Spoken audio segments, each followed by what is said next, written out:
हमारे सारे मुसलमान भाइयों और बहनों का नमस्कार। हम हैं श्रीमती माधवी लता, हैदराबाद पार्लियामेंट के उम्मीदवार भाजपा के तरफ से, और हमारा निशाना है कमल। भैया, हम हमारे सारे मुसलमान भाइयों से एक ही कहना चाहते हैं कि हमारा प्रधानमंत्री जी नरेंद्र मोदी जी का एक ही कहना है कि सबका साथ, सबका विकास, सबका प्रयास और सबका विश्वास। हम जानते हैं तकरीबन 40 सालों से सारे मुसलमान, जैसे कि बोरा कम्युनिटी के हैं, चाहे शिया के हैं, सुन्नी के हैं, अरब के हैं, आघा कम्युनिटी के, अहमदिया के हैं, आपको किसी को भी यहाँ पे इंसाफ नहीं मिली है। हमने ऐसे चंद वादे लेकर आपके सामने आ रहे हैं।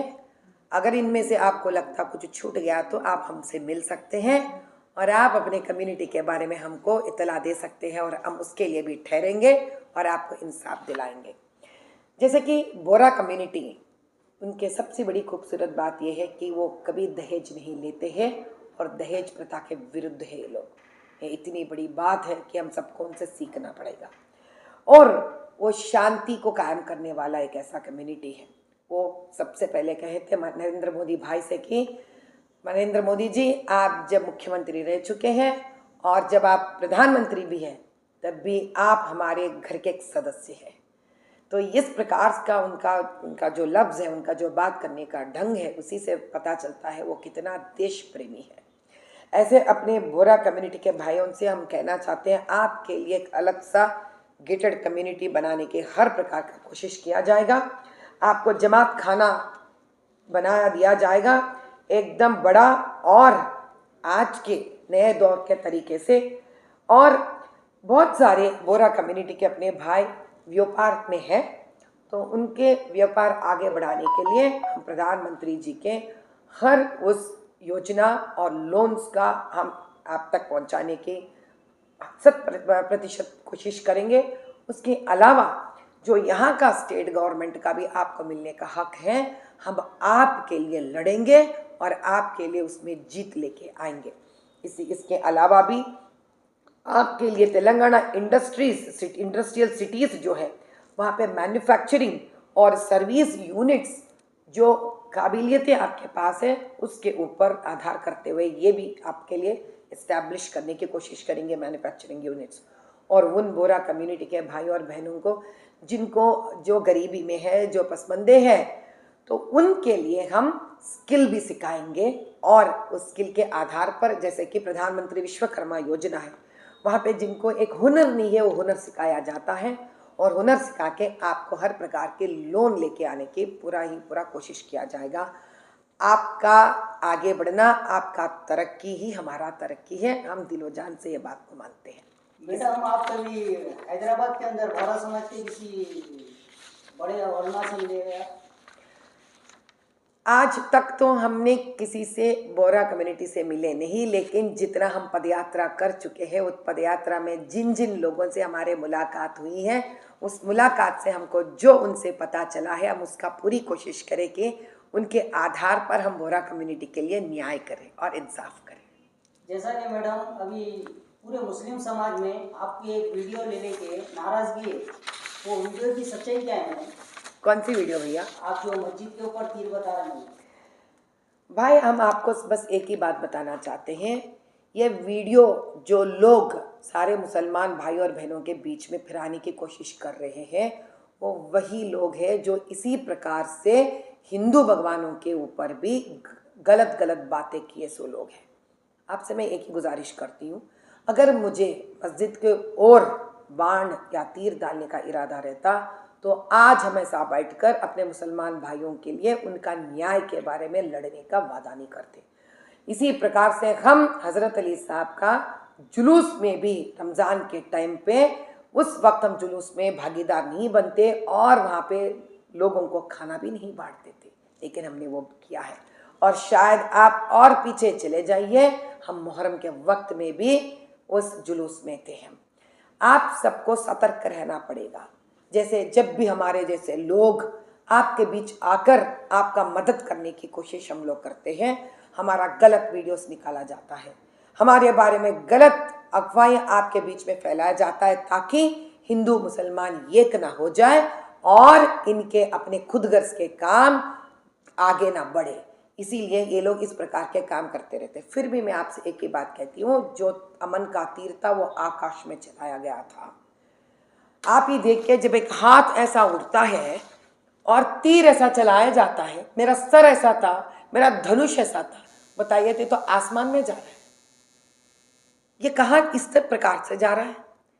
और यहां से लेकर जब वो मोबाइल फोन दिखाया गया है, मोबाइल फोन में क्या कहीं जब मैं तीर चला रही थी उस मोबाइल फोन में क्या मस्जिद दिखा? नहीं दिखा। वो खत्म होते ही वो बच्चा ने मोबाइल फोन को पलटाकर कहीं दूर ऐसा पलटाकर मस्जिद की तरफ दिखाया। वैसे तो मस्जिद ही क्या भैया, चांद भी दिखा सकते हैं, तब आप क्या ये बोलेंगे मैंने चांद के ऊपर तीर मारा है? तीर मारने वाले मस्जिद के तरफ जो लोग होते हैं वो लोग कभी एक अच्छे हिंदू नहीं हो सकते हैं। एक कट्टर मुसलमान हिंदू का प्यार करता है, एक कट्टर हिंदू मुसलमान से प्यार करता है और देश को सबका साथ सबका विकास मानकर आगे लेके जाना चाहते हैं। ये जो लोग दारुसलाम बैंक रखकर गरीबी का फायदा उठाकर सूद खाते हैं, ये लोग हर बात का गलत मतलब निकालकर फायदा उठाने वालों में से होते हैं, जो 15 मिनट की चुटकी मारकर पूरे अपने मुसलमान भाइयों को भड़काकर यह कहते हैं कि पुलिस को निकालो, हम क्या करके देखेंगे, देखो। तो क्या मतलब है उनका कि सारे हिंदू को मार डालने की बारे में उत्साह रहते मुसलमान को? क्या यह गलत काम नहीं कर रहे थे? क्या इस प्रकार के बात से कितने हिंदुओं को दर्द होना चाहिए था? भैया ये लोग खुद के मस्जिदों को तोड़वाने लोगों में से हैं और आप लोगों को भड़काने लोगों में से हैं। अब आप पूछ सकते मुझे कैसा मालूम? आप खुद जाके देखो, सेक्रेटेरिएट बीआरएस गवर्नमेंट में जो बनाया, 2 मस्जिदें तोड़ने के बाद में बना है ये मस्जिद हमने नहीं तोड़ा भैया। आप जिस तीर था ही नहीं, जिस तीर को हमने चलाया नहीं, जिस तीर को हम श्री राम नवमी में हिंदू मुस्लिम भाईचारे के लिए, आकाश में अमन के लिए चलाए थे, उसको वो लोग ने गलत फायदा उठाकर, गलत मतलब निकालकर, वीडियो को खराब कर कर उसको मस्जिद के और जबानी तौर पे बोल रहे हैं। हिसाब निकालिए आप, कहाँ गए वो 2 मस्जिद? क्यों तोड़े वो 2 मस्जिद सेक्रेटेरिएट बनाने के लिए? और बीआरएस असदुद्दीन मामू बांजा क्यों बने? क्यों ये कांग्रेस भाई असदुद्दीन से बनते हैं? और हवाई अपने अड्डा जो शमशाबाद में बना उसमें क्यों 1000 एकड़ वक्फ बोर्ड का जमीन तोड़े? जवाब है क्या असदुद्दीन के पास? पूछ लीजिए आप। हम भाईचारा से आगे बढ़ रहे हैं, हम देश को, हिंदू मुसलमान को 2 आंख की तरह देख रहे हैं। कभी कोई एक आंख से देख नहीं सकता भैया, दोनों आंख सही सलामत रहना चाहिए, तभी जाके हम सही मायने में देख सकते हैं। हमारे लिए हिंदू मुस्लिम 2 आंख है और देश का हम सबसे ज़्यादा अहमियत रखता है। हमारे सर पर राम का भी हाथ है, रहीम का भी हाथ है। हम दिल खोल कर कह सकते हैं अल्लाह के नाम 99 है, उसमें उर रहमान उर रहीम भी है। पूछिए अगर असदुद्दीन जो इस प्रकार से हिंदू भगवान का मजाक उड़ाते हैं, फिर जाके भगवा का कंडवा भी दलवा देते हैं, क्या कहना चाह रहे हो आप लोगों से?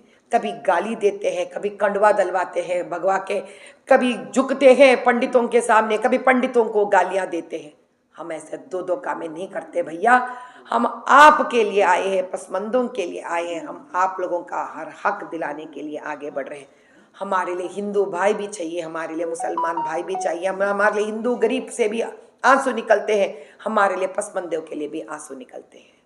अगर आप जीत जाते हैं मैडम, तो मुसलमानों के वास्ते आप क्या सोच रहे, कैसे आएंगे? सबसे पहले भैया, चाहे हिंदू रहने दो, मुसलमान रहने दो, पापी पेट का सवाल है और छत का सवाल है। जिन लोगों, आज मैं कई औरतों से मिलती हूँ, आज मैं तकरीबन 100 मुसलमान औरतों से मिली हूँ।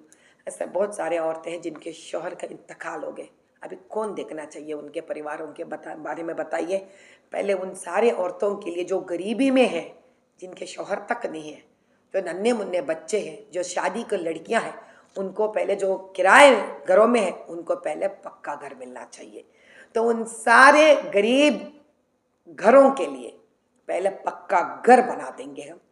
दूसरी बात यह है कि नौकरियां, नौजवान को जब तक नौकरी नहीं रहती है, वो सड़कों में फिरते रहते हैं, तो उनकी सोच तो इधर उधर भटकेगी। अब नौजवानों में पढ़े लिखे नौजवान हैं, जो पढ़े लिखने रहने के बावजूद भी पता नहीं कौन से कम दर्जे के नौकरियां कर रहे हैं। तो ऐसा नहीं, पढ़े लिखे नौजवानों को पढ़े लिखी नौकरी मिलना चाहिए। और जो बच्चे पढ़े लिखे नहीं है उनको हुनर सिखाएंगे और मैन्युफैक्चरिंग यूनिट्स शुरू करवा देंगे उनसे। अब तीसरी आएंगे औरतें।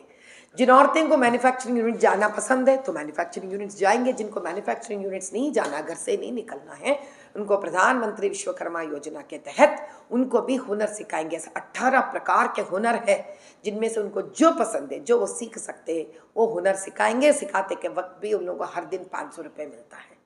ये फिर से हम शुरुआत करवा देंगे और इस दरमियान वो सीखने के बाद उनको 50,000 से लेकर 1 लाख का लोन मिलता है।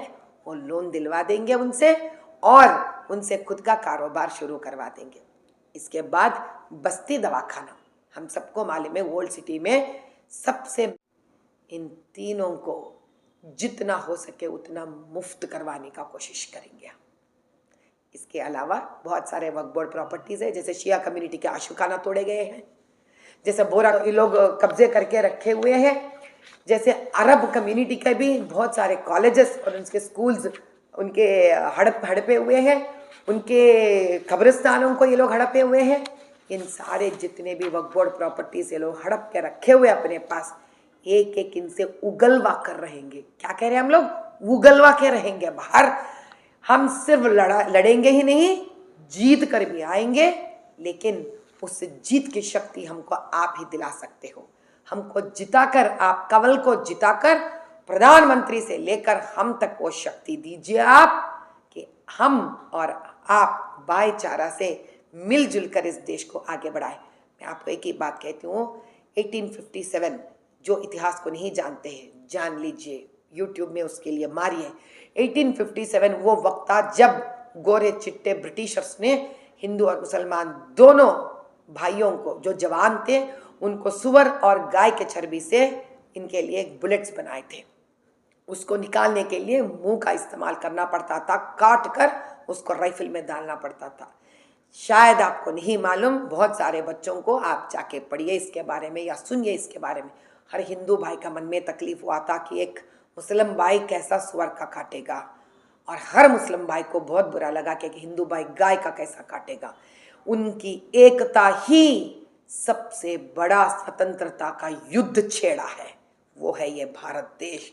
मजाल किसी का हमारे बीच में दरार लाने के लिए, इनको तोड़कर बाजू रख देंगे हम।